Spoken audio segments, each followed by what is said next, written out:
Hebrews chapter 2. Therefore, we ought to give the more earnest heed to things which we have heard, lest at any time we should let them slip. For if the word spoken by angels was steadfast, and every transgression and disobedience received a just recompense of reward, how shall we escape if we neglect so great salvation, which at the first began to be spoken by the Lord, and was confirmed unto us by them that heard him? God also bearing the witness, both with signs and wonders, and with diverse miracles and gifts of the Holy Ghost, according to his own will.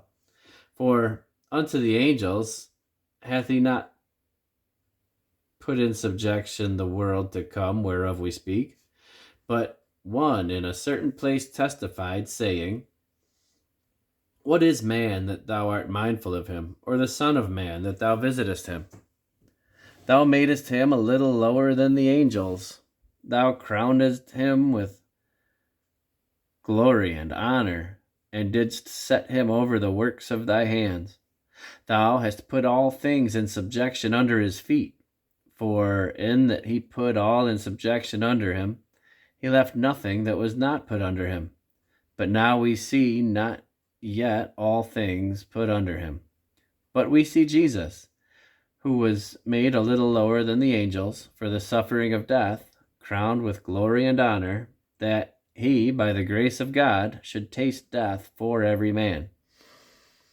For it became him, for whom are all things, and by whom are all things, in bringing many sons unto glory, to make the captain of their salvation perfect through sufferings.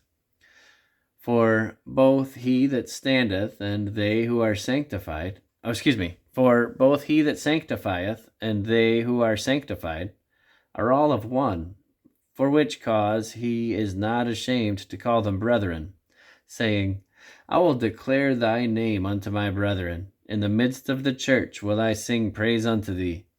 And again, I will put my trust in him. And again, behold, I and the children which God hath given me.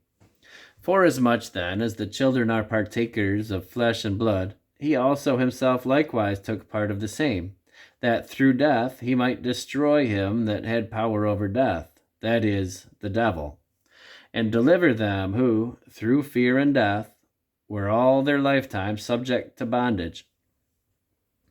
For verily, he took not on him the nature of angels, but he took on him the seed of Abraham. Wherefore, in all things it behooved him to be made like unto his brethren, that he might be a merciful and faithful high priest in things pertaining to God, to make reconciliation for the sins of the people. For in that he himself hath suffered, being tempted, he is able to succor them who are tempted.